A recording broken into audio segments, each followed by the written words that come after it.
তো হোয়াটসঅ্যাপ বং, good morning সবাইকে।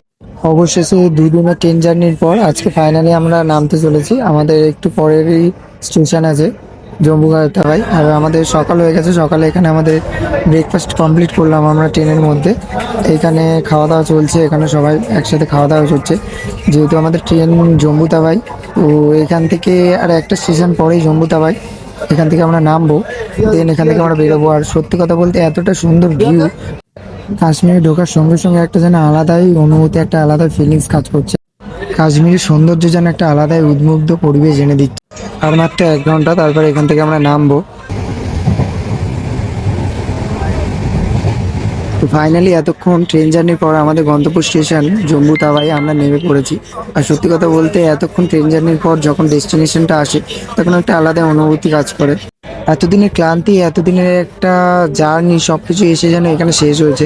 আর এখন আমরা এখান থেকে জম্মু তাওয়াই দিয়ে নামবো, আর এই জম্মু তাওয়া স্টেশন।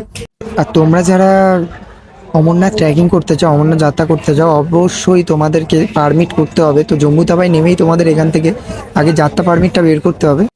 এই যে আমাদের যাত্রা পারমিট, আর যাত্রা পারমিট না বের করলে তোমরা এখান থেকে ট্রেকিং করতে পারবে না। এখান থেকে আমাদের যাত্রা পারমিট আগে বের করতে হবে ডকুমেন্ট নিয়ে, দেন আমাদের এখান থেকে বেরোতে হবে। আর এইখান থেকেই যাত্রা পারমিট হবে তোমাদের। যারা অমরনাথ ট্রেকিং এর জন্য আসো তাদের অবশ্যই মাথায় রাখতে হবে, যাত্রা পারমিট না হলে তোমরা কিন্তু ট্রেকিং করতে পারবে না।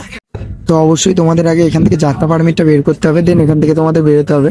আর আমাদের যেহেতু যাত্রা পারমিটটা হয়ে গেছে, এখন আমাদের বেরোবো বালতালের উদ্দেশ্যে। তো বালতালে আমাদের আসতে গেলে, আমাদের যেহেতু রেজিস্ট্রেশন ছিল বালতাল দিয়ে, তো আমাদের এখান থেকে বালতাল যেতে হবে। আর বালতাল যেতে গেলে এখান থেকে 2টো রুট আমাদের অ্যাভেলেবেল আছে। এখান থেকে তোমরা প্রাইভেট গাড়ি করতে পারো, বা এখান থেকে তোমরা ভগবতীনগর বেস ক্যাম্প হয়েও যেতে পারো। আমরা যেহেতু ভগবতীনগর বেস ক্যাম্প হয়ে যাবো, তো আমাদের এখান থেকে বাস ধরে আমরা এখান থেকে যাবো ভগবতীনগর বেস ক্যাম্প। তো ওখান থেকে তারপর বাস ধরে বেরোবো বালতাল।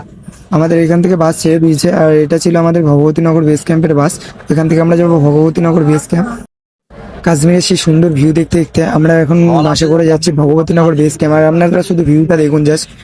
বাস জার্নি কমপ্লিট করে আমরা চলে এসেছি এখন ভগবতীনগর বেস ক্যাম্প। আর এখান থেকে আপনাদের লাইন দিয়ে এখান থেকে পারমিট কনফার্ম করাতে হবে, দেন এখান থেকে তোমাদেরকে বেরোতে হবে। এখানে অনেক চেকিং হয়, তো চেকিং এখান থেকে করিয়ে নিতে হবে। না চেকিং করালে তোমরা ভেতরে ঢুকতে পারবে না। যেহেতু ভেতরে অনেক সিকিউরিটির সাথে কনভয়ের সাথে তোমাদের যেতে হবে, তাই তোমাদের এখান থেকে বেরোতে হবে।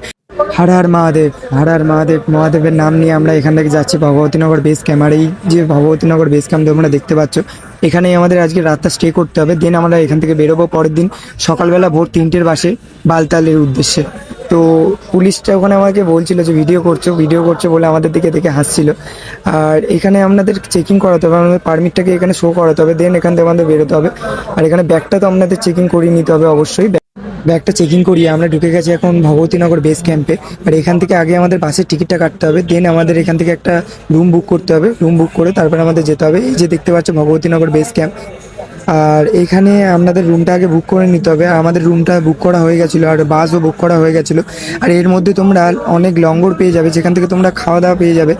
আমাদের এখান থেকে এই যে খাওয়া দাওয়া, দুপুরে খাওয়া দাওয়া সেরে নিয়েছিলাম লঙ্গর দিয়ে। এখানে দেখতে পাচ্ছ অনেক রকমের আইটেম এখানে অ্যাভেলেবেল আছে। তো এখান থেকে তোমরা খাবার নিয়ে নেবে, দেন এখানে তোমরা বসে খেতে পারো। বসার অনেক জায়গা আছে, এখান থেকে বসে তোমরা খেয়ে নিতে পারো। আমাদের দুপুরের খাওয়াটা আমরা এখানে সেরে নিয়েছিলাম। আর সত্যি কথা বলতে এতটাই আইটেম যে শেষ করা যায় না। আর খাওয়া দাওয়া কমপ্লিট করে আমরা এখন যাচ্ছি আমাদের রুমের উদ্দেশ্যে। এখান থেকে আমাদের পরের দিন বাস আছে ভোর 3টেতে। তো আমরা এখান থেকে বেরোবো ভোর 3টেতে। তো এখন আমরা রুমের উদ্দেশ্যে যাচ্ছি। আর এইটা দেখতে পাচ্ছ, এটা হলো রুম। আর এইখানে হলো এই বাস স্ট্যান্ড, এখান থেকে কালকে আমাদের বাস ছাড়বে। ভিডিওটা এখানে শেষ করছি। ভিডিওটা ভালো লাগলে অবশ্যই লাইক, কমেন্ট, শেয়ার লাগবে। আর দেখা হচ্ছে নেক্সট ভিডিওতে। টাটা।